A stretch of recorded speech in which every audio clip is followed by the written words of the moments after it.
కొడిగల పవన్ కళ్యాణ్ అనే నేను శాసనం ద్వారా నిర్మితమైన భారత రాజ్యాంగం పట్ల నిజమైన విశ్వాసం విధేయత చూపుతానని, భారతదేశ సార్వభౌమాధికారాన్ని సమగ్రతని కాపాడుతానని, ఆంధ్రప్రదేశ్ రాష్ట్ర మంత్రిగా నా కర్తవ్యాలను శ్రద్ధతో అంతఃకరణ శుద్ధితో నిర్వహిస్తానని, భయం గాని పక్షపాతం గాని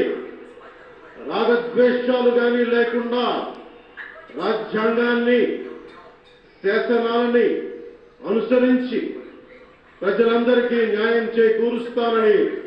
దైవ సాక్షిగా ప్రమాణం చేస్తున్నాం.